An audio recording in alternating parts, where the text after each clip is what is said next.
Hello, everybody. Welcome to another Comic Source Comic Boom collaboration. Time for Indie Spotlight for the week of March 12th, 2025. Big week of independent books. I think we're talking about like 9 books, maybe 10 books. We could have talked about a lot more. Kind of wanted to limit it just because some of them kind of nitpicking, and so want to keep it positive.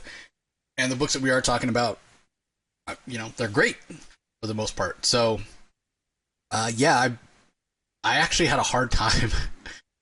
Last week was a little bit of a tough time too, picking between Hyde Street and Tin Can Society. Rocky and I both ended up going with Tin Can Society. This week, it wasn't between 2. It was between like 4 that were really deserving. So I had a hard time picking a favorite, but I think I narrowed it down once I started putting my notes together and what have you. But overall, yeah, really, really strong week. What did you think, Rocky? I had a hard time. Honestly, I still haven't made up my mind yet. I love it. Like, I really haven't. Like I haven't had really time to sort of really reflect on it too much. But they're all good. But as we talk about it, I'll get more perspective, and I'm sure I'll have to make an executive decision at some point. But yeah, 100%. I love that though. I love that we're not, we're not sure what the favorite book is. And because I do that, we even do that sometimes I even do that with DC. Like, well, let's talk about them and see, what sort of rises to the top, if you will. So kind of on that note, everybody, if you are looking for our thoughts on the DC books, as it is every week, the DC Spotlight is over on Rocky's channel on YouTube, Comic Space Boom ! Or if you prefer to listen to the content audio only, just go to your favorite podcasting platform or app, do a search for the Comic Source and subscribe. And obviously you'll have access to the thousands and thousands of past episodes in the library as well. And then every week this independent spotlight comes out on the Comic Source YouTube channel, so just do search for the Comic Source on YouTube and you'll find us. But regardless of which channel, like, comment, subscribe, make sure you ring that notification bell so you know when new content comes out. So let's go ahead and kick it off with first book that we're going to talk about this week. It's a big one. A lot of people have been talking about it for a while, anticipating it. It's called Assorted Crisis Events. Let me go ahead and get the book up for everybody to see. It is from a rising star as far as writers go. He's been writing the Ultimates over at Marvel for a little while, as well as the upcoming Absolute Martian Manhunter at DC. His name is Dennis Camp. I've had a chance to meet him. Hopefully we'll have him on the show soon. He's done some spectacular independent work as well. The art in the issue is from Eric Zawadzki. I think that's how you say it. Zawadzki. Zawadzki. Jordi Belair handles the colors. Hassan Otsman Elhau on letters. And like I said, this has been getting a lot of buzz from a lot of other comic creators that have had a chance to read it, and retailers and what have you. So I'm going to throw it over to you first, Rocky. What were your thoughts on Assorted Crisis Events? Well, first of all, as a diehard DC fan, I mean, how could I resist a comic book called Assorted Crises, or Assorted Crisis? And there's so much one can say about this, because I've said before that I'm a sucker for a good metaphor. Well, this comic is absolutely ripe with it. I mean, there's so much you can read into this. I can imagine this breaking the fourth wall. In a sense, it kind of does. I can imagine it says so much about the mundaneness of our lives, about the crisis of our lives, about all the everything that happens in our lives. From the mundane to the most extreme. Isn't it the case that all of us tend to exaggerate the crisis in our lives with our anxiety and our stresses and everything else? And here we have a main character in this where she apparently lives near a Hollywood studio, where every day she's literally experiencing a crisis. They're filming doomsday movies. So every day it's a different doomsday. Literally in her world, it's movies are playing outside her door, but there's literally doomsday scenarios. But yet at the same time, not only are there end of the world scenarios, and Dennis Camp as writer makes it clear, he just makes some observations that I think are accurate about our world, and that we do tend to love movies that are end of the world movies. We love the doom and the depression, and we like to contemplate our own destruction or the end of days. And it's fascinating that we have that. We love life at the same time. We seem to have a healthy, perhaps an unhealthy fixation with how humanity is going to end. And it's interesting here that not only is this young woman who's the main star, I guess you could call her the protagonist of this tale, she's just trying to live her life while all these world-ending crises are occurring around her. But also at the same time, what's occurring around her is there seems to be actually life change, time, space, continuum displacements. There seems to be actual crisis events which seem to be impacting her world, so much so that the main character herself, doesn't really seem to know at different points what is real and what isn't, what's a real crisis and what is an actual crisis. And again, the metaphor, the comparison to our lives, our real life, how much the stuff that we stress over that we shouldn't stress over. What's a crisis to you might not be a crisis to me. I mean, what I appreciate what Dennis Camp is doing here is that and the art is fantastic. Zawadzki's art is just absolutely, it's just epic. And what I love about this is so much a story that different readers will get something very different out of it. You can, each scene, it could just be a scene with her walking down the street, walking to work. On the other hand, it could be a scene that says so much more. I find one scene I found amusing where she goes to work and she finds out that she doesn't work there. Well, she actually does work there, but there was some sort of time displacement mix-up that she's no longer registered as being a worker there. So she's just going to go back tomorrow. She'll just go home, take the day off, go back tomorrow, and she'll be on the list of one of the employees again. I mean, it's almost as if she assumes it's sort of matter of fact. Oh, it's another time displacement crisis, or it's another crisis. And people are accustomed to people changing into ghosts. People are so accustomed in this world of looking at each other and seeing the crisis that they're experiencing, and it's almost like they're blind to it. They're willfully blind to it. They've become numb to it. And there's a tragedy to it that we've become numb to the crisis that we're all experiencing. We've become innate and numb to, and we fail to appreciate what each other is experiencing, from the mundane to the more serious. And so on the one hand, it's kind of dark and gloomy, and on the other hand, it's sort of maybe a little bit of a wake-up call to all of us to maybe cheer up a little bit. I don't know. That's how I choose to view it. It's kind of a dark way to look, sort of a dark commentary on humanity, while at the same time, I'm glad that we only get a DC crisis every 5 years. I wish it was only every 10 years. But in any event, I'm still processing this issue. But I got to tell you, this is a series of individual stories that take place in this universe of Assorted Crisis. So I'm really curious to see what future stories bear out. But this opening issue has definitely got my attention, and the art's fantastic. What are your thoughts? Well, my thought was, I know Rocky's going to love this book, because one of the concepts and one of the words they use quite a bit in the first issue is verisimilitude, which is one of your favorite words. Which means it's something that has a ring of truth. And you use that word quite a bit, and you use it to great effect. And the idea of applying that to a reality that's shifting. And Dennis Camp does a fantastic job. So, like I mentioned, this book had a lot of buzz before it dropped this week. And I got it, I want to say we got it, the review copy, like about a month ago, and I sort of resisted reading it. There's an aspect of my personality that's a little contrarian. When something gets super popular, I sort of don't want to touch it, like if a movie blows up. I remember not specifically choosing not to go see Pulp Fiction in the theaters because everybody was talking about it. I just didn't care. So I sort of avoided reading it, even though I'm a huge fan of Dennis Camp.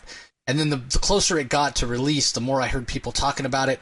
And so then I read it, and I'm like, there's no way it's going to live up to the hype in my mind, of what everybody's saying. And I try to go in objectively with an open mind. But there is so much depth to it, like you said. And am I still processing it? Very, very much so. And just in hearing you talk about it, it's already given me a greater appreciation of it to hear somebody else's perspective. So I think this is one of those books where at least for me, I need to read it. I need to talk about it with somebody else or hear somebody else's opinion on it to give, different perspective and context and what have you, because there are so many layers. And, I mentioned Dennis Camp doing some other independent work that's really fantastic. And specifically was referring to 20th Century Men that he did over at Image, which, if you're a child of the 80s, deals with USSR versus Russia and the Cold War and that sort of stuff. And so it'll really kind of speak to you if you're, kind of grew up in that era and what have you, especially if you're, lean into the more intellectual side of things. And so this is kind of the same way in terms of making you think. And there's so many layers to this, not only dealing with the mundane and the everyday and accepting it and sort of taking it for granted, like Rocky was alluding to, but also the idea of what we can learn to live with, right? Rocky mentioned these ATPs, these atypical temporal phenomenons. That's what this world calls them, right? There was an initial crisis at some point in this universe here that Dennis Camp has created. And since then, there have been these ATPs, these atypical temporal phenomenon that happen where, you're erased from existence for the day, or this person's a ghost, or just whatever crazy thing is happening, and the people just accept them. They are crises, right? It's right there in the title, Assorted Crisis Events. But people just accept them. And it's an interesting comment on where we are in the world today with what has become acceptable, with what we're willing to accept, either politically or culturally or socially. Especially, I mean, I can only speak to culturally. I'm an American. I live in America, and the things that we've learned to accept when it comes to like mass shootings and the behavior of our politicians and just all this stuff. Lack of privacy and trampling on civil liberties. Just oh well, that's just a Monday. That's just a Tuesday, and that's very much what the protagonist Ashley here is dealing with. So one thing they may have missed, Rocky, so she doesn't live in Hollywood. She lives in New York City. I think it's Brooklyn. But she lives in a neighborhood. She mentions it, in the first couple of pages. She lives in a neighborhood that is so kind of run down, and it perfectly suits the background of a film that is a post-apocalyptic film because the neighborhood's so run down. So they constantly are having film productions in her neighborhood where they're filming the, end of the world. It's zombies. It's the Third Reich won World War II. It's whatever. And so, she can't even leave her own house without having to deal with, film crews and all that kind of stuff in her backyard. And so not only does she have these ATPs that are constantly happening, she walks outside her front door and it's a sort of a different, movie making reality every day. She doesn't know, what's real and what's not and whatever. On top of the phenomenon that she's experiencing, her parents just disappeared 2 years ago. Supposedly they never existed. She hired a private investigator to investigate them. Supposedly they were born in the 1840s. How is she still exist?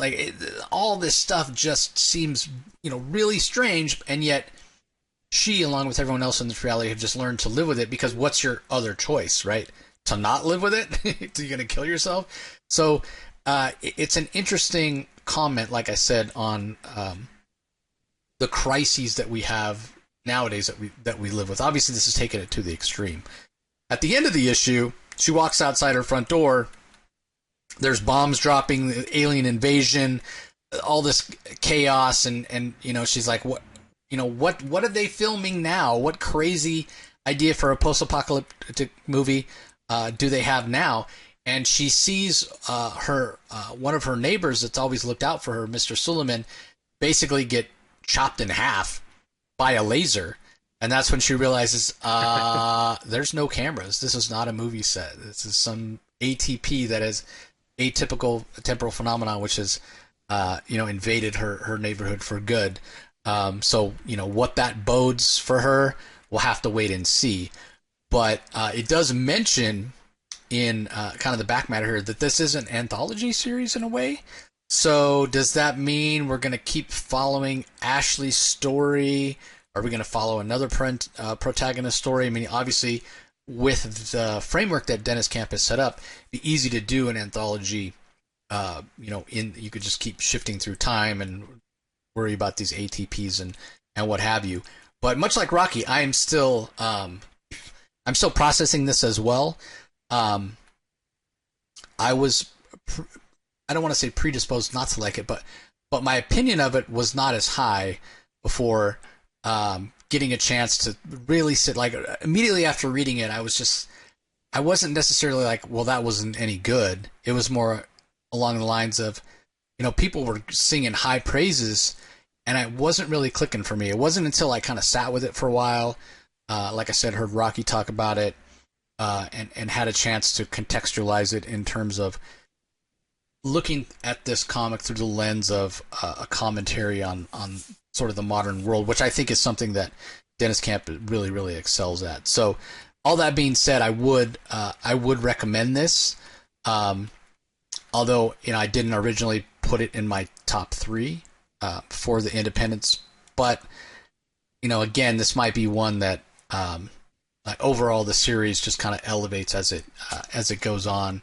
And man, more than anything, what I'd love to do is just have a nice old fashioned sit down with Dennis Camp and just talk about the story, like get his insights into his thought process and what have you. So I think that would be fantastic. So hopefully we'll get him on the show one of these days. So all right, moving on to the next book we're going to talk about today. We've got a book from Mad Cave called Dark Pyramid. This is one of the few that I did not read. Just didn't have time. Like I mentioned, there were a lot of independents this week, but it is written by Paul Tobin, who we've covered other books by him in the past, including String from over at Mad Cave as well. I think Calculated Man, I think, was another one that we did from him back in the day. So he is a writer whose work I typically enjoy, but I just, like I said, didn't have a chance to check this out. And now that I'm looking at it, trying to find the credits page, I don't think it has one. So let me pull it up in front of me because I want to be sure that I give credit where it's due to the various creators on the book. So the art is done by P.J. Holden. We've got I think it's Tony Colella, I think, and then Taylor Esposito on letters. I'll double check that. Yeah, I think you're right. Sarah Colella is the color artist. So anyway, this was one of the books you checked out, Rocky. Give us your thoughts on it. Yeah, I thought it was interesting. I like stories that are grounded in archaeology. I like a little bit of conspiracy. I like the the idea that conspiracy theories dealing with how the ancient civilizations, ancient archaeology, what's true, what isn't. It's kind of a fun hobby. I like that, and this story sort of deals with that. and it combines a little bit of we've got some YouTubers here. We got a guy by the name of Hookie or Burgos. He basically is sort of like, he fancies himself sort of a wannabe Indiana Jones character, and he's hiking. He's basically in Alaska, and he ends up finding he finds an ancient cave with sort of like metallic or sort of like magnetic, not igneous rock or metamorphic rock, but with like sort of a metallic rock or magnetic rock, and it's got strange writings on it, and he basically disappears in the mountains, and he disappears while he's basically doing sort of like a YouTube video, sort of broadcasting or broadcasting his adventures. And of course he goes missing, and his girlfriend Becca Burgos, she's worried about him, but he disappears, and she has to go all the way to Alaska to try to basically to find him. She wants to find him. She's hoping that he's okay, and she's also broadcasting on YouTube, essentially on social media, her adventures, because she's going to go look for her husband in Foothorn, Alaska. That's where it is, at the base of a place called Denali, population 902. And so she goes to this town, and basically she's very frustrated. She's not getting a lot of help from the town. She's not getting a lot of help from the police. But what I like about there's you get a good feel for the town. I think that you get a good feel that this is a small town. The people themselves are sort of a little bit frustrated and tired of, yet I guess it's very common for people to sort of go up and try to find this lost place, this hidden cave or what have you, and so they're a little bit frustrated, and it's kind of a touristy area for wannabe mountain climbers and hikers to be there, and so they've got sort of the town folk sort of have sort of mixed feelings about newcomers or newbies in town, what have you, and curiously enough, the police suddenly change their mind, and they tell Becca, well, Becca was having a very hard time finding a place to stay. I mean, and very curiously, suddenly the police say, oh, we got a place for you to stay. It's up here in the mountains. Go, and conveniently, the mountain is actually, the cabin is located very close to where she has to go to look for her boyfriend, and she goes there, and she's posting on social media what she's doing, but all of a sudden in the middle of the night, she's woken up by this woman who's telling her, we got to get out of here. They're going to come and kill you. They're going to blame it on a bear attack. We got to get out of here. We got to get out of here. And they go to escape, to get out of the house. And then they're confronted by this creature. And what is this creature? How is this creature linked to the disappearance of her boyfriend? We don't know. But it sort of reads like a fun B movie to me. I'm curious to see where it's headed. I'm more curious in sort of like what was found in the cave. Is this creature related to what's found in the cave? Is her boyfriend still alive? I don't know. But I thought Paul Tobin he did a good job here, sort of piquing my curiosity, and so I think it's for people who love archaeology, love good character work. I thought the art was pretty good, and like a little bit of maybe horror infused with a mystery. This might be right up your alley. Yeah, Paul Tobin can write some really strange stuff sometimes. I remember over at Aftershock, he did the Bunny Mask series, which is really kind of out there as well. So yeah, very talented writer. Definitely, just hearing you talk about it, I'm gonna have to make time to read it this week. All right, up next, we're going to talk. A lot of Jeremy Adams books this week, I guess. This time we're talking about Flash Gordon. Over at Mad Cave, we're up to issue number 7. Written by Jeremy. Tom Derenick is the artist. We've got Lee Lowridge on colors, Taylor Esposito on letters, and we get a chance to see Flash back on Earth. One of the things that Jeremy was very excited about when he took on this project was the fact that Flash Gordon, for a character that was created in the Golden Age, has shown up in many media, TV shows, feature films, the old matinee serials from the 30s and 40s, and obviously tons of comics and pulp magazines and what have you. His actual backstory, his actual personality is not that fleshed out. A lot of that because a lot of the stories and mediums he showed up were of a time when the storytelling wasn't that sophisticated. People didn't really care about that, fleshing out the backstory and having more sophisticated storytelling, more complex characters. That's not the case anymore. So we get a chance, and we've had a chance throughout the series, to see Flash back on Earth, to give some context to the character. And we see that here. This issue is called The Sun. We get some context between Flash and his father. And that's juxtaposed against Prince Vulcan, who's now King Vulcan, who was a longtime ally of the Flash, who lived in Sky City, a city on Mogo. We know that Mogo was destroyed. It was destroyed in the Free Comic Book Day Flash Gordon series, and many of the inhabitants of Mogo blame Flash Gordon for the destruction of Mogo, when really it was Ming's fault, because basically Flash had created a weapon that was going to save the Earth from Ming's machinations, and Ming, misunderstanding how the weapon was to be used, activated it, and the weapon exploded, and that destroyed Mogo. So everybody's blaming Flash. They're calling him the planet killer, the killer of Mogo, and what have you. And that includes King Vulcan. So based on the traditions of these Hawk people and what have you, we have the son of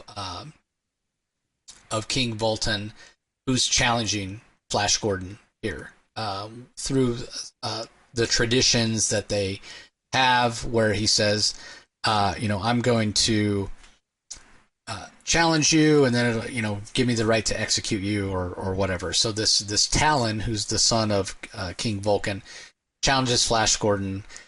The book is called Flash Gordon. We know who Flash Gordon is. It goes sort of the way that we expect. But again, it's interesting to see the relationship between King Vulcan and his son Talon juxtaposed against the relationship of Flash Gordon and his father. And when Flash Gordon inevitably bests Talon, he doesn't kill him. He chooses to spare him. And in return for sparing his son's life, King Vulcan grants Flash a private audience. Because really that's what Flash wants. He's like, hey, he's not looking to kill Vulcan's son. He still thinks of Vulcan as an ally, and he just wants some answers. Like, hey, everybody's calling me a planet killer. What's going on? Why does why have I gone from being a hero to being this person who's despised? And perhaps even more important than that for Flash, where's Dale? What is going on? Where's Dale Arden? Where's my girl? Where's the love of my life? And so Vulcan, explains, hey, everybody blames you because you're the one that brought the weapon. They're not aware that Ming was the one that turned the weapon on, and through his lack of knowledge about how the weapon worked, he was actually responsible for the destruction of Mogo. But Vulcan, explains this to Flash, as well as telling him that everyone thought Flash was dead, and based on that and based on what happened, Dale kind of lost it, and now she is engaged to somebody named Malin, who is going to be the new emperor of Ming's empire, I guess you would say, even though it's not necessarily headquartered on the planet Mogo anymore, since it doesn't exist. But obviously this is a different.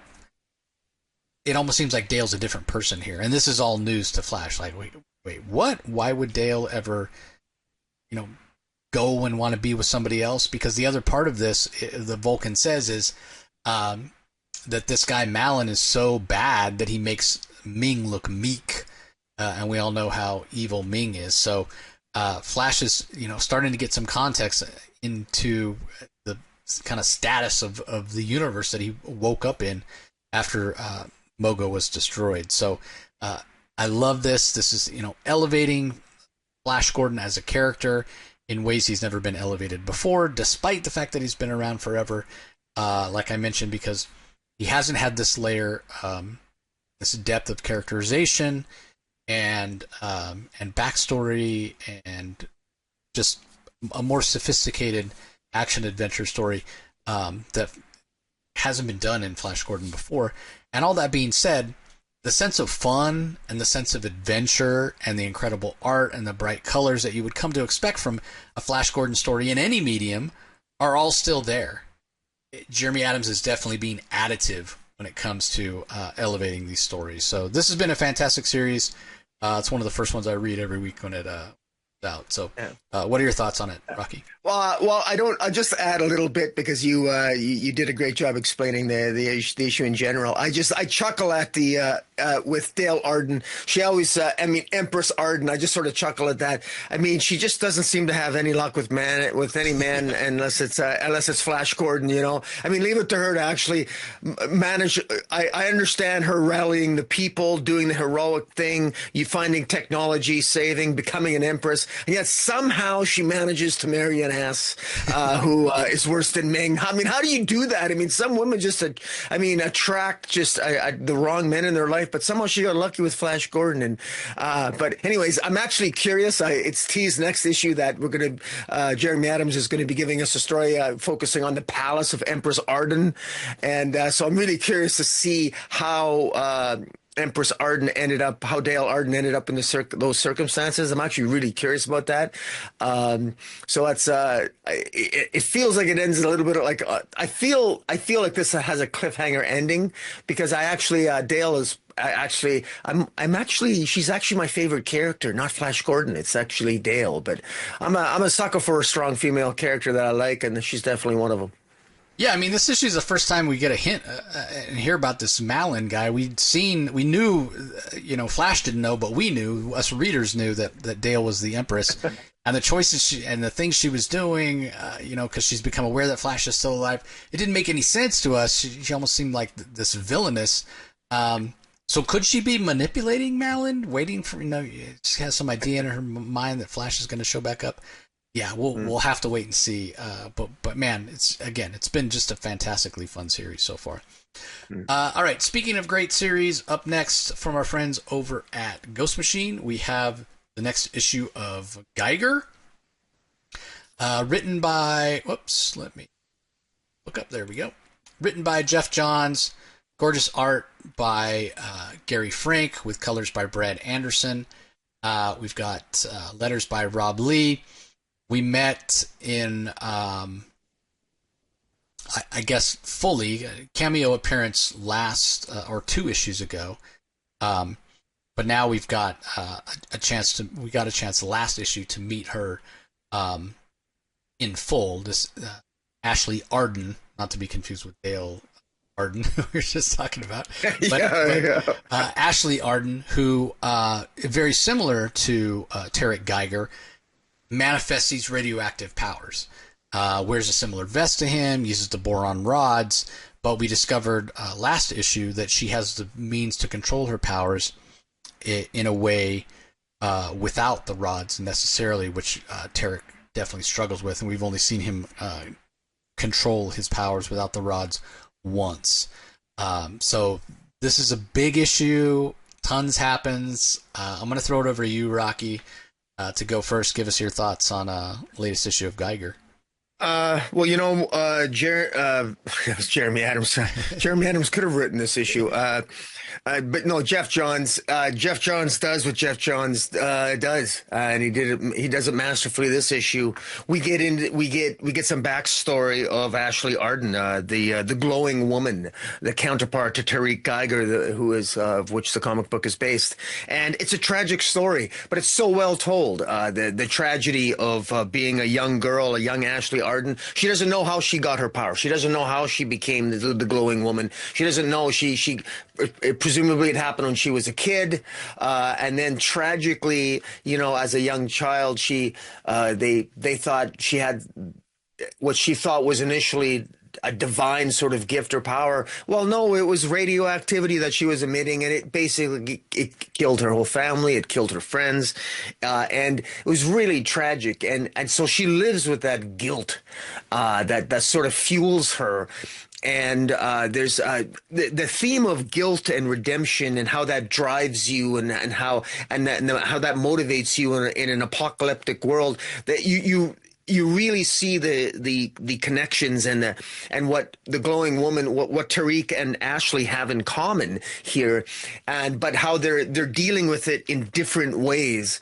And Tariq's guilt, and one of the ways she's teaching Tariq on how to use his powers, how to absorb radiation, and one of the things he has to do is he's got to focus on better times. He's got to, where his mind is at, where his focus lies when he's trying to adjust and use his powers is very, very important. But he's so filled with so much tragedy himself that it interferes with his ability to have genuine control over his powers. And the one thing that Ashley Arden is teaching him, one of the things that she's managed to do over time that he has not, is been able to control and to sort of keep her emotions in check. Because one thing that's really shown here in this series so far is, I guess when you have nuclear-like powers, keeping your emotions in check is a very important thing to do. So where your thoughts go when you're under stress or anxiety is extremely important, and nowhere is that manifest more specifically than when they encounter the Hillborn,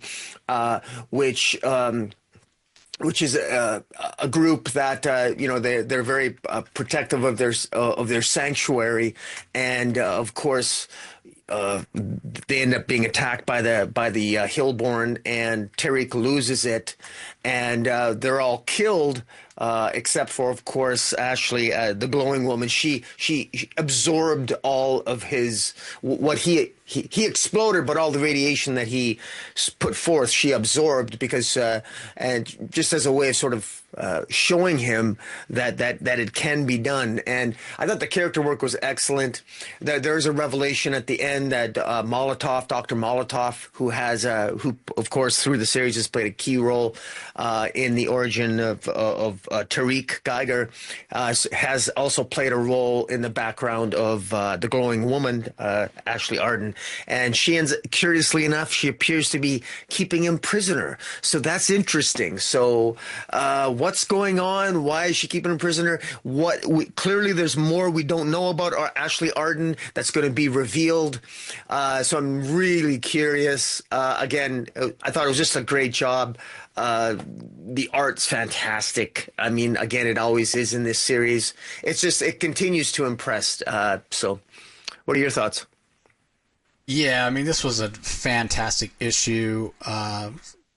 The hint of somebody other than Tariq Geiger having these kind of powers was planted very, very early on in the series. And then we had, many issues of him and one of the Nuclear Knights, Nathan, looking for this woman, and then to have her finally show up, just on the final page a couple of issues ago, that final page reveal, having her very much as a mystery was intriguing. And then last issue, we didn't really get a lot of personality or backstory for her.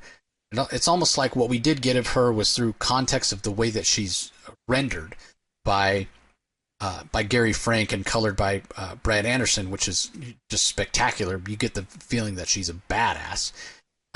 In this particular issue, as you alluded to, Jeff Johns is fleshing her out.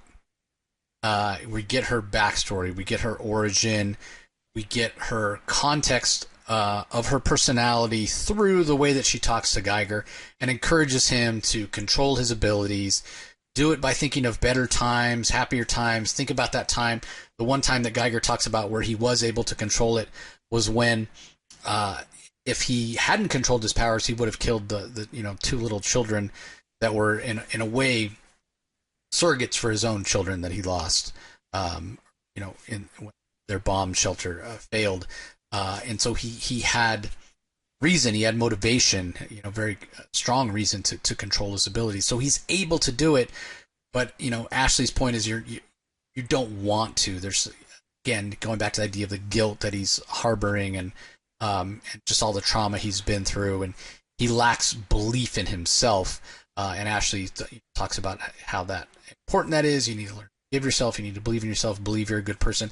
So Ashley is saying all these things that very much make it seem like she's noble, she's a good person, she's caring, she wants to help Geiger, and just a very heroic figure.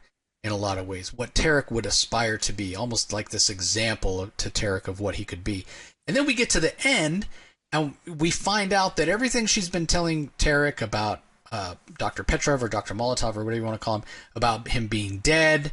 I mean, the whole reason that they go to the Hill people and end up killing them when Tarek loses control is because, according to Ashley, the Hill people captured Dr. Molotov, tortured him, and killed him. They crucified him. And so that's what Ash Arden tells Tarek and leads him there, and he uses it as a teaching moment. Hey, they're attacking them, they're going to kill them. They're not. Tarek and Ashley are never really in any danger, and so she's using it as a moment to teach him. Hey, you can control it. Don't lose control of your abilities. Until I tell you so. Have faith. Don't unleash your abilities. And again, Tarek he's just not at that place where he's able to control it yet, and he explodes like Rocky mentioned, and Glowing Woman is the only one that survives. But then at the end, when we see that she's lying to him, that didn't happen, then it calls into question everything. Not that I think these Hill people were innocent by any means. They seem to be religious fanatics and zealots, but she must have wanted them dead for some reason.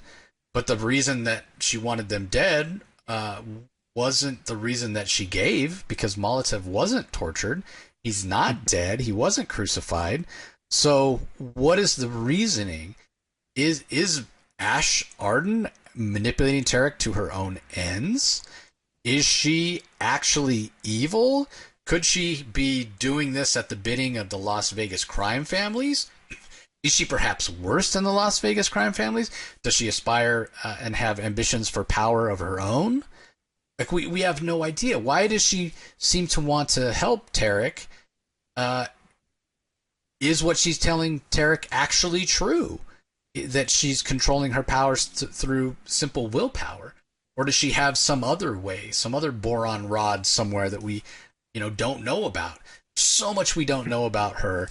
But the duplicitous nature of her and the way that it's structured, the way that it's paced out, with John's revealing that at the very end, was just fascinating because, again, in the previous issue, we just saw Ash Arden as sort of this badass that, seemed to see a kindred spirit in Tarek.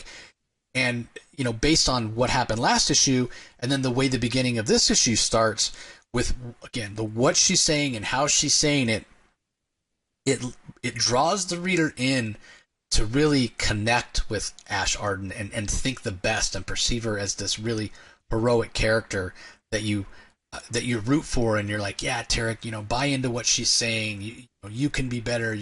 Here's something that you can aspire to be. You can look up to Ash Arden and what she's accomplished, and then that all gets turned on its head. And again, the art is fantastic, like Rocky mentioned.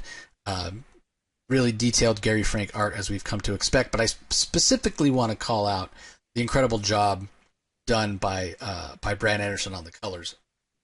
And this has been the case throughout the series. I mean, when we see this green and glowing radiation, when we get to see Ash Arden having absorbed that radiation, it seems like she's glowing. But then also, when we get to this page toward the end, right, we're getting ready to get to that reveal when they get back to the village, and Ash Arden and Tarek split up, and she takes an elevator down, and as soon as she steps off the elevator, there's that red light. And immediately oh, something's about to happen. This is not, like, that red light was so foreboding, and it set the tone so quickly that as soon as I got to this page, I knew. I was like, oh, Ash Arden is hiding something, and what she's hiding is not good. She is not who we think she is. And to have it play out like this, and you notice that no dialogue on the page, and then she slides it open, and as soon as she slid it open, I was like, all right, I know exactly who's in there. It's the doctor. He's not dead. Yeah. And why not? Why is Ash Arden lying about it? So hopefully we're going to get answers to this next issue. It says right there, next, the secret of Lewistown discovered. I have no idea. I mean, this is still a world that we're discovering. There's a part of me that thinks, okay, Lewistown, we're going to find out it has some connection to the crime families of Las Vegas. that seems the most likely of what we know. But then on the other hand, I'm like, well, no, this could be, again, somebody completely brand new that's kind of the ruler of Lewistown or whatever, because there is so much that we still haven't discovered about this world. So we'll have to wait and see how that goes. But this was just fantastic. When we look at the issue 13 cover, and we get this look at Ash Arden, where half of her looks, beautiful and angelic, and the other half very menacing and foreboding with the skull and the glowing radiation. Just can't wait. Just can't wait. This is so fantastic. Geiger was Mad Ghost when this imprint first started, then became Ghost Machine. It was the first title, and I still think it's my favorite. Although Exodus comes close, it's really good as well. But man, I just between the Gary Frank arc and the fantastic story that Jeff Johns is telling, man, just what an incredible story, what an incredible book. Just love it when it comes out. All right, up next, speaking of Ghost Machine, we have Red Coat issue. What are we up to? Issue number 9, I think. 10. It's 10. Issue 10. You're right. Issue 10. My apologies. All right. So issue number 10, we get a chance to see Simon Pure meet Annie Oakley. Jeff Johns, the writer, Brian Hitch, the artist and co-creator. Letters by Rob Lee and colors by Brad Anderson. This, for me, it was just okay. I didn't enjoy it as much as the Johnny Appleseed issue, where we got a chance to see Simon Pure and his camaraderie and his relationship with Johnny Appleseed, probably because there was history there. In this particular story, we get to see Simon Pure meeting Annie Oakley for the first time. And not so dissimilar actually from what we just got with Ash Arden encouraging Tarek Geiger to be, the better part of himself. We get Annie Oakley doing the same thing for Simon Pure here. Now, Simon has lived for a very long time, is not particularly good at anything, but he can shoot. And he doesn't credit that to any particular hard work. He's just like, I've been alive so long, and when you do something for so very long, you can't help but become good at it. So we know Annie Oakley, just historically, a sharpshooter, trick shots and what have you. So when Simon Pure, having fled a town up the train line under duress because he was cheating at poker, and then gets brained by a crossbeam on a bridge and falls into the river and loses all his money, and we know he's always hungry. He shows up at this town. Nobody will give him the time of day. So he sees Annie Oakley there, very attractive. So he's sort of volunteers, sort of has people volunteer for him to have a shooting contest with Annie Oakley. And if he wins, he gets $100. So he's in, for that reason, if no other, to hopefully get some food. But throughout the course of the contest, he becomes really infatuated with her. And then when some would-be bank robbers kill a couple of deputies when they're sort of interrupted in the middle of their bank robbery, they take some kids and the kid's father as hostage. And so Annie and Simon, it's up to them to take out these bank robbers. So there's 5 of them, and Annie's like, I can get 4. I just need you to get the last one. But Simon, again, with that self-doubt that he always has, he's like, yeah, Annie Oakley thinks he's an incredible shot, because he was when they were doing the trick shots and what have you, taking turns shooting and doing incredible stuff, shooting coins out of the air and what have you. But when the push comes to shove, Simon thinks he's gonna fail because he doubts himself. And again, it's Annie encouraging him, and Simon does come through in the end. And he likes that he does, and he likes that he's infatuated, and he's hoping to maybe have something meaningful with Annie Oakley, and then he finds out she's married. So it's the old Simon Pure luck, if you will. But interesting to provide context, and it does harken back a little bit to your favorite issue, Rocky, and one of my favorite issues also of the series, and that's very similar to this one in terms of Simon having somebody close to him trying to convince him that, yes, you do have something to offer. And that's the episode where we saw Albert Einstein pass away. So similar to that, in a historical figure, telling Simon, hey, don't be so hard on yourself. Have a little belief, have a little faith. And so that's basically the context of issue. So it's a good issue, not one of my favorite of the series. But I think next time, or if we have another Annie Oakley story where they have more history, because that's what I loved about the Johnny Appleseed one, how they there was sort of that easy banter back and forth because they'd known each other for so long. Yeah. But what I'm most excited for with Redcoat, and it's teased here in the last panel, is we get to see him meet the Northerner, who is another of the unnamed heroes, who we know nothing about at this point, but has been teased at various times to be really, really important to the unnamed. So I can't wait to learn more about him. But anyway, Brian Hitch art is great. It's well paced. It's a fun story.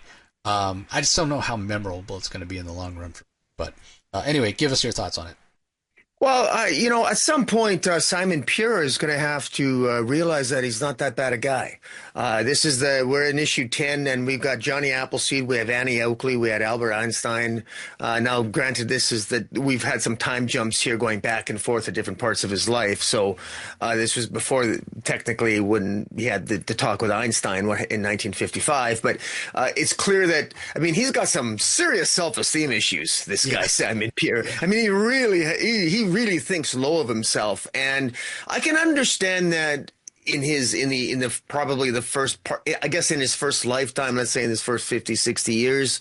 But at some point, particularly as he gets older and into his later immortality, for lack of a better way of calling it, very clearly, of course he's a good shooter. Of course he's highly skilled. And to sort of constantly put down your own skills is kind of silly. I'm fairly competent at what I do, but honestly, I'm competent because I've done it a long time. I don't have some natural gift. It's sort of like 10,000 hours. You do something long enough, you're going to get good at it. So, but I find it interesting, and I like I like the characterization of that. I'm curious as to see where it's going to go at some point. He's almost the most obvious telegraph of the hero's journey of Simon Pure is that the pivotal moment when Simon Pure likely is the hero of this unknown war, I'm guessing, is going to be when Simon Pure realizes that he's not a jerk and an a-hole, and he saves the day. It's almost so obvious it's telegraphed many years in advance, but it's coming. Simon Pure, if this guy had self-confidence, he'd kick some serious ass, because he's actually pretty good. He's good looking. He's got a good sense of humor, but he sabotages himself with his own. There's an old expression. He's one of these characters that shouldn't be allowed in his own mind without adult supervision, because he's always putting himself down, and it's an interesting little character flaw that he has that sort of adds to his charm and adds to the stories. And it's nice to see some of the other characters appreciate him, and in this case, Annie Oakley.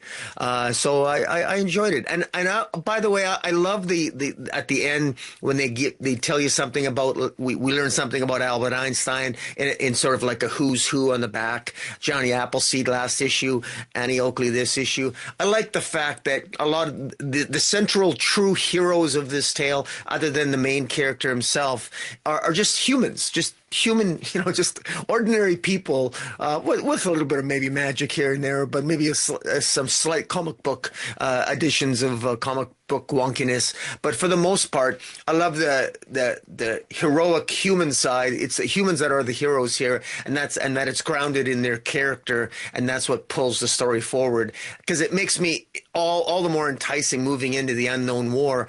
And once again, we get a further tease at the end of the Northerner, this other character that might have a lot in common with Simon Pure, but with a different set of sensibilities. So it's again another great issue. Yeah, Brian. Let's talk a little bit about Brian Hitch's art a little bit more real quickly. He famously created Nick Fury in the Ultimates as a sort of a comic version of Samuel L. Jackson, right? Like that's they asked Samuel L. Jackson, they didn't just do it. Hey, do you mind if we use your likeness or whatever? At no time did Brian Hitch think, hey, there's actually going to be a Marvel Cinematic Universe and Samuel Jackson is going to play Nick Fury and blah, blah, blah. But, so clearly it was based on him. I don't know that Brian Hitch does that all the time when he's crafting characters, bases them on real people or what have you. But I gotta say, particularly on this page, I never noticed it before. I never thought about it before, and I don't know why I didn't notice it or think about it. But especially in the second panel and then in the final panel on this page, he looks exactly like an actor that I think would be perfect to play Simon Pure if he ever comes to the small screen or the big screen. Mm-hmm. That's Charlie Hunnam, who, if you don't know the name, Sons of Anarchy was like the main. That's right. Yeah. And you know, maybe I'm just hopeful that it comes to the screen because this last weekend my retailer had his warehouse sale that he has once a quarter, and they still had some copies of the Ghost Machine one shot that has first appearances of a lot of these characters for $1, and I picked up some more copies, some covers that I didn't have, but then also some covers that I did have. Like, I think I got like 7 more copies of it because it was $1. I think it was like $5.99 when it came out. So yeah, if it ever gets to the big screen, maybe I'll actually sell some comics for once. But anyway, I thought I wanted to point that out. Like, man, he looks exactly like Charlie Hunnam, and I think Charlie Hunnam would be a great choice to play him. So, all right, let's go ahead and move on to the next book we're going to talk about. Now, this one I read, and it's a series that I've really been enjoying. I don't think Rocky has been reading it, but he can correct me if I'm wrong. But it's Rogue Sun. We're up to issue 25. Let me get it up there in front of you. Now, it's from writer Ryan Parrott, and I wanted to have Ryan on the show to talk about this before it came out, but he's overseas until the end of the month, so didn't get a chance to. But this is a great jumping on point with this issue 25 if you haven't been reading it. As always with Rogue Sun, there's a little bit of synopsis here inside the front cover. Basically, the character of Rogue Sun was killed, and he had an estranged son from his first marriage that he left the Sunstone to, instead of one of his 2 current children that he was living with his second wife. And those children were very jealous of that, but Marcus Bell, who was the Rogue Sun that was killed, he had reasons for doing that. And again, you can kind of read the synopsis, and it gives you somewhat of an idea of what's going on. But there's a lot of family dynamics that are really interesting, and familiar relationships that are really interesting in the context of Rogue Sun. It's almost like that's the main plot and that's the main story, a little soap operatic, with the superhero aspect and supernatural aspect of it being almost secondary at times. This is in the Massiverse, so it is in the same universe as Radiant Black. Radiant Black and Rogue Sun have crossed over before.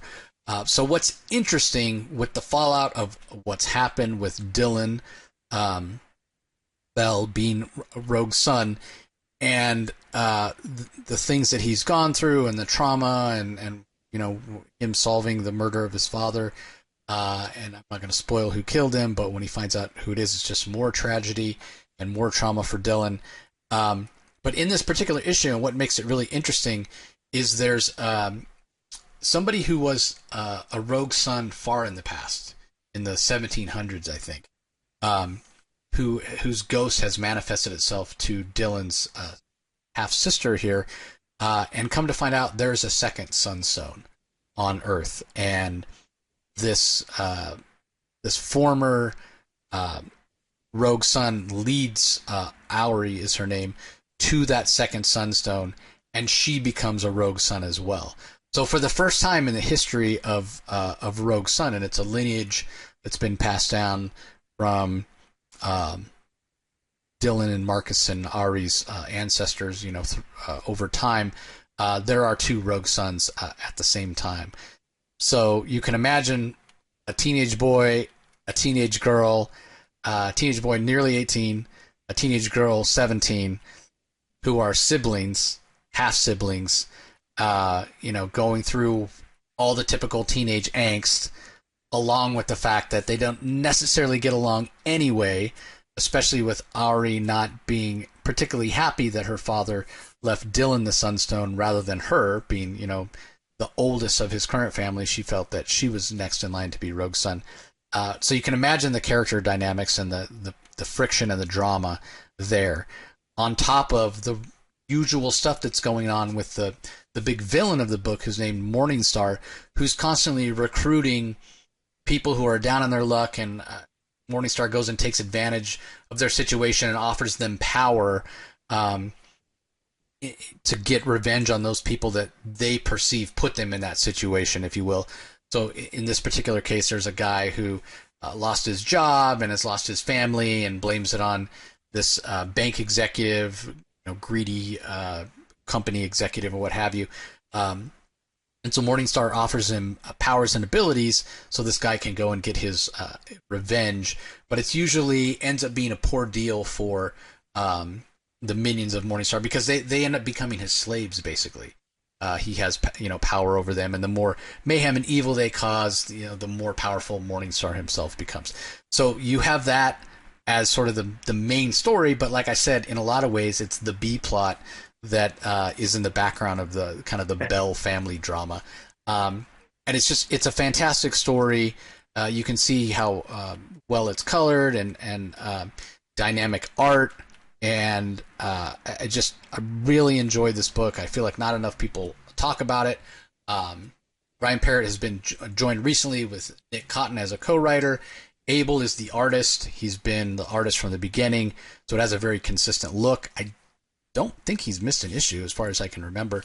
Natalie Marquez handles the colors. She's fantastic as well. Becca Carey, a very talented letterer. She's been on the book since the beginning as well. So again, if you haven't been reading Rogue Son, this is a great time to jump on with Auri, as I said, becoming a second Rogue Son.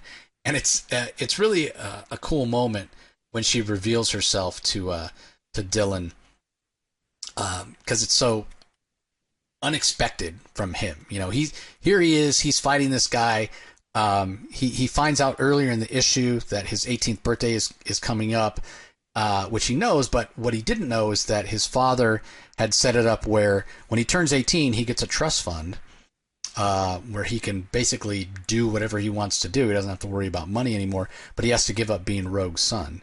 Because when Marcus Bell originally bequeathed the Sunstone to Dylan, it was to, you know, solve his murder, not because he thought Dylan was really going to be a particularly good Rogue Son, and Marcus felt his other two children were too young at the time, and so that's why he set it up that Dylan wouldn't be Rogue Son for an extended period of time, because then he would age out of it, basically.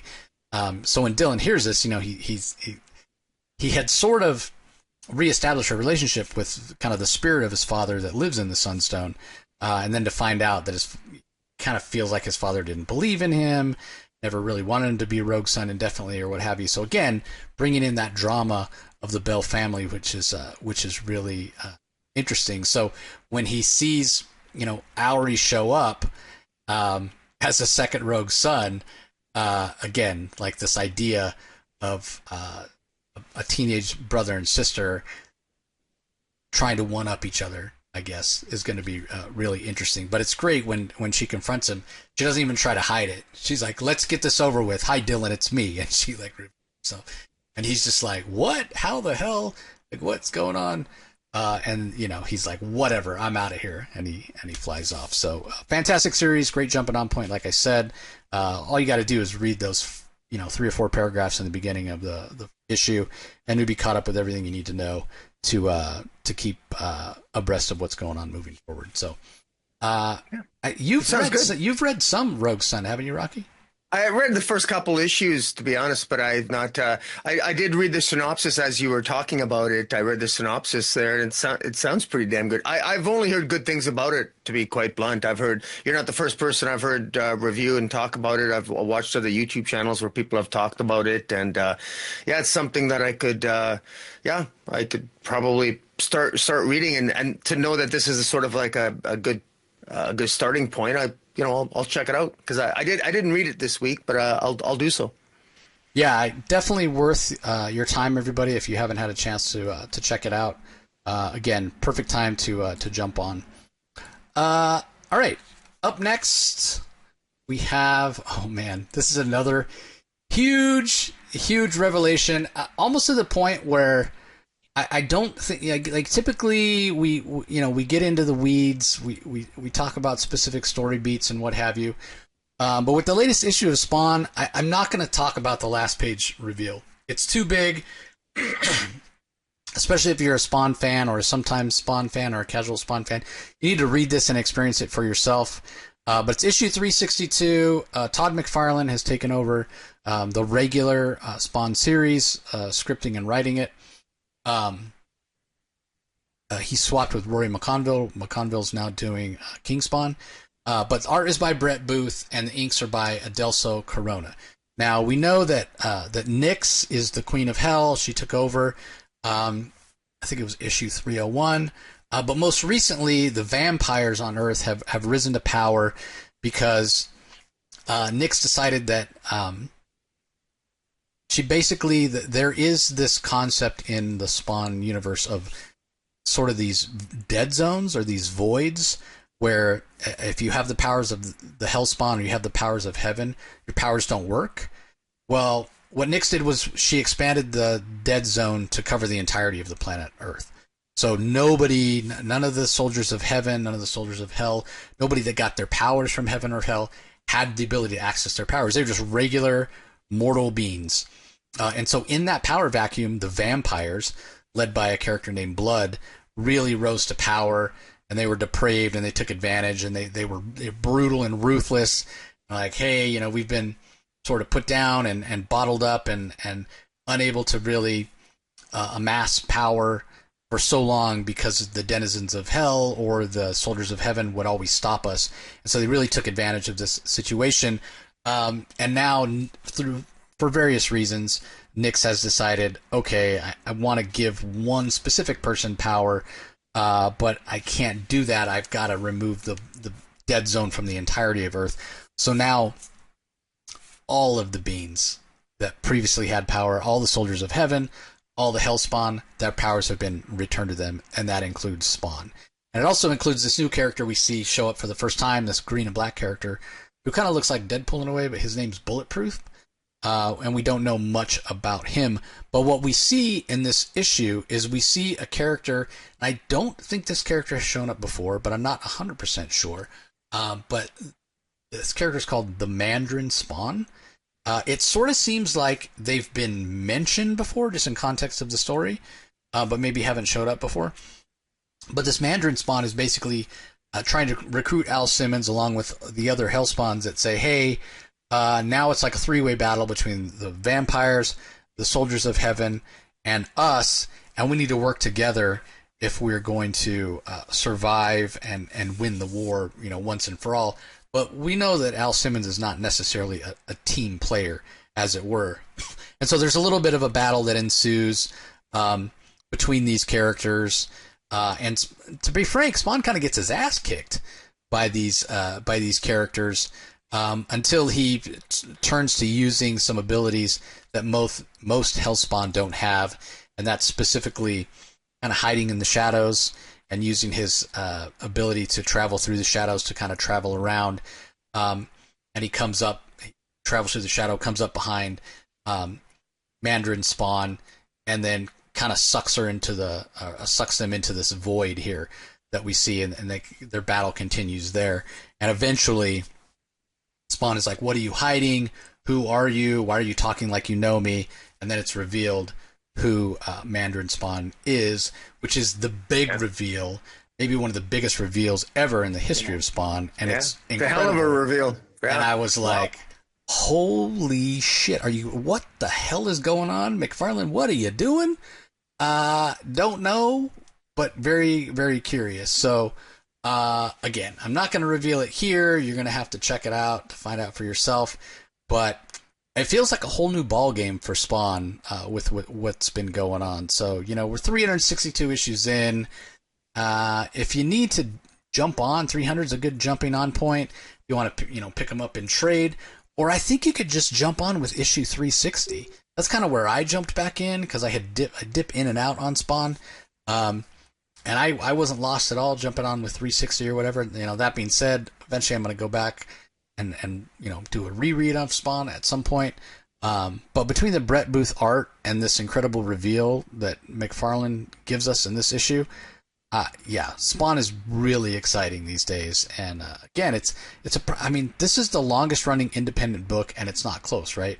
Didn't seem so long ago that issue 301 was coming out to set that record, and everybody was talking about Spawn, and it was selling really well, and it was on everybody's top 10 lists, and I haven't heard people talking about it lately, but it continues to be a really great book that always has fantastic art. And if the particular Spawn title, the main Spawn title, is not for you, there's tons of other great Spawn Universe titles out there as well that we talk about. Sam and Twitch, the Dark Ritual Book of Nick, or Black Ritual Book of Nyx that's coming up soon, Deadly Tales of the Gunslinger, which is fantastic. So there's really something for everybody. Sam and Twitch, I don't know if I mentioned that one, great police procedural. So yeah, there's a lot of good stuff happening in the Spawn universe currently. So encourage you guys to check that out if you're so inclined. Excuse me. All right. Up next, we have another title from Mad Cave. It's String, issue number 4. Only one issue to go, and what a penultimate issue it is. It's written by Paul Tobin. Got fantastic art from Carlos Javier Olivares, Sarah Colella on colors, Taylor Esposito on letters. When we last left Yoon, she had gone into this gang bar trying to solve the murder of the nephew, I think it is, or the younger cousin of a gang leader that's hired her. And while she's trying to solve this case, she's also trying to figure out who is at the other end of the black string that she's manifesting. Is she going to kill somebody? Is somebody out to kill her? We don't know. But this has been a fantastic series. The art is pitch perfect for the story that's being told. And I love the balance that Paul Tobin brings here to Yoon, where she has this down-to-earth feel, even though she has these fantastical powers. And that is really compares well to the story. The story at times that seems very sort of everyday life, right? Like, oh, she's going to pick up her pets. She wants to spend time with her pets, or she wishes she had a boyfriend or a girlfriend, or she's going to drink coffee or whatever, juxtaposed against the insanity that is her life, the fact that she sees these two types of strings, black strings that connect murders and their victims, and blue strings that connect people who have had sexual encounters, and how she uses that to help the police or take on cases on her own to solve mysteries and crimes and all that sort of stuff. So that contrast between the everyday and the completely fantastical is so much fun and so interesting. On top of which, the humor that Paul Tobin brings in when you see Yoon in the police station and people know that she can see who their sexual partners are, and their secrets are exposed to that extent, and just their reactions to her are just laugh out loud funny. So I've really been enjoying this series. I know you have too, Rocky. So what were your thoughts on issue 4? I actually thought this. I thought this issue was very.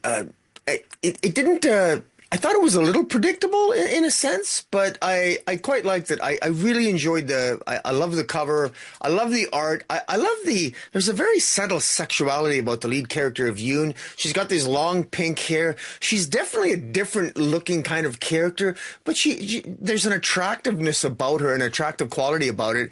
And I think it sort of underscores sort of an attraction of between her and her detective and her police friend, who, it's sort of a will they or won't they sort of type of scenario. Yoon was hired because of her unique abilities that you described. She was hired by a man named Enzo to try to find who killed his nephew Matteo. And so she's been sort of the whole series, the last previous 3 issues have been her sort of going through the various suspects while at the same time trying to figure out who might be trying to kill her.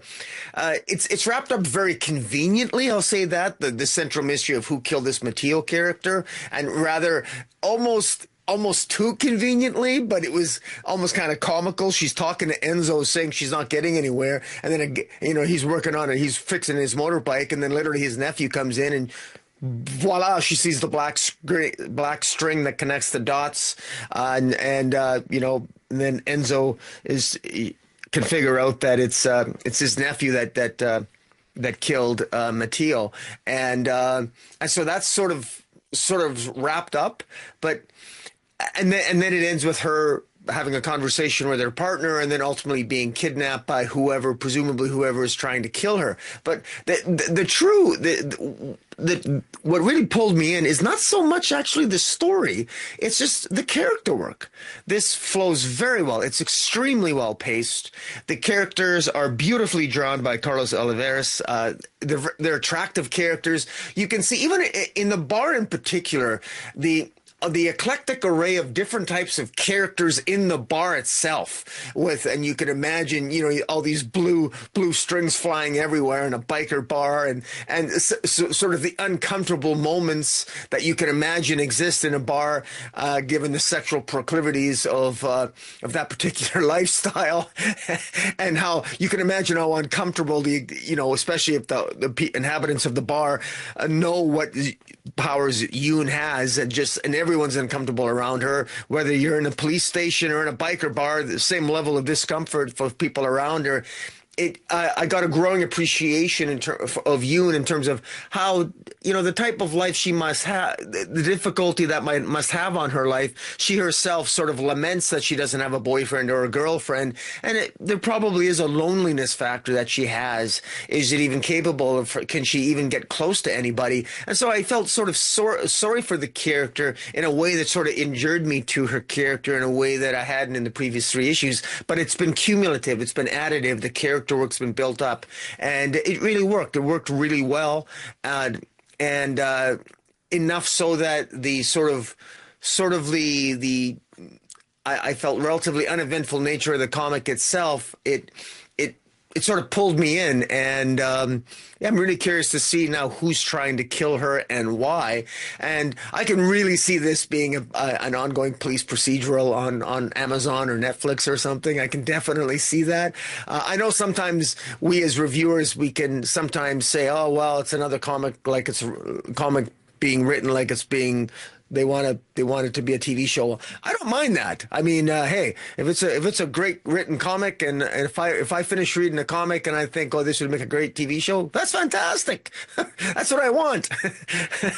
And that's the way it ought to be.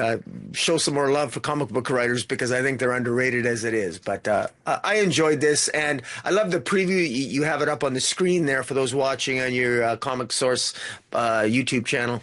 The black string next issue, she confronts the person who's trying to kill her, or at least it's implied in the cover. So I'm looking forward to that. Yeah, or maybe she's going to kill him.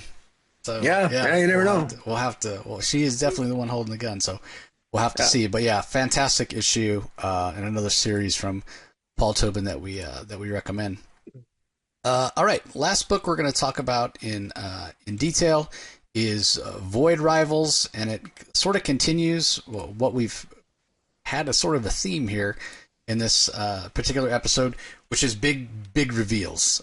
So this title launched the Energon universe. It's written by Robert Kirkman. Lorenzo De Felici is the artist. Patricio Del Pesce on colors. Russ Wooten on letters. And without question, more so than Transformers, more so than any of the G.I. Joe titles, this Void Rivals has been my favorite, and I've of the Energon universe titles, and I've talked about why several times. And it's because I don't know these characters, not the way I know Transformers characters or G.I. Joe characters. And to some extent, knowing those characters and having history with those characters gives sort of an idea of where those stories might head, as opposed to these Void Rivals characters where I have no idea what's happening. So what we get in this particular issue is the origin of the ring. The sacred ring that has the two different races that met in that first issue that we learned that have been at war for a really long time. So we have the Agorians, which we find out, I guess I'd never thought about it that much before, like agoraphobia. fear of being outside, sort of wanting to be isolated.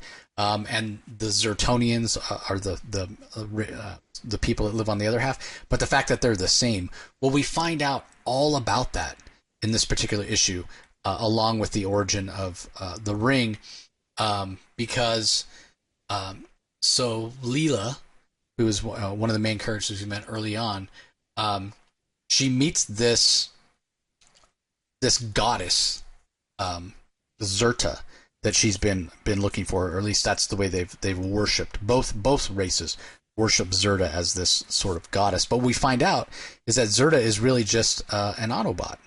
She's an Autobot that was from Cybertron originally and had left Cybertron in search of a power source when this ancient war on Cybertron was coming to a head with this creature called Goliath, who showed up here. And so she went in search of a way to defeat him, to pull him away, and in search of a power source to save Cybertron. And basically what happened was she led Goliath to this dying star, and he needed the energy so much that he was sort of stuck there. He was stuck absorbing the energy from this star. He didn't have enough energy to go away from the star. He had to stay there to sustain himself. So when he finishes devouring the star, it becomes a black hole. He's trapped inside the black hole, and the ring is formed around the black hole. The sacred ring is formed around the black hole in order for Goliath to stay trapped in the black hole and to keep the ring together. And the legend starts that the Agorians and the Zertonians are never supposed to unify because they need the ring to stay in place to keep Goliath trapped and being drained of energy. But what Zerta explains is now it's time to come together because and to unify, because all of Goliath's energy has been depleted and he's at his weakest that he will ever be. And so now the time is to unify so that they can separate the ring and Goliath will emerge, and he's in a weakened state enough to where they can destroy him. But if they don't unify soon enough, Goliath on his own is going to start to regenerate his own energy and heal, and he won't be in that weakened state to the point where the Zertonians and the Agorians will be able to destroy him. So that's the task that Zerta gives to Celia.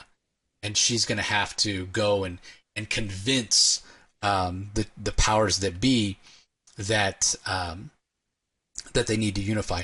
When we know that the powers that be are aware that these two species are the same, the majority of the population thinks that they're hideous to each other. They don't look the same. They're not part of the same race, or whatever. Even to the point where the ruler of the Agorians is going to be willing to kill his own son to keep the secret. And so that is the task that Celia has in front of her. And I just really enjoyed this issue because it brought so much context. We understand the origins of the sacred ring. We understand the origins of these two species. We see how closely tied they are to Cybertron and to the Transformers.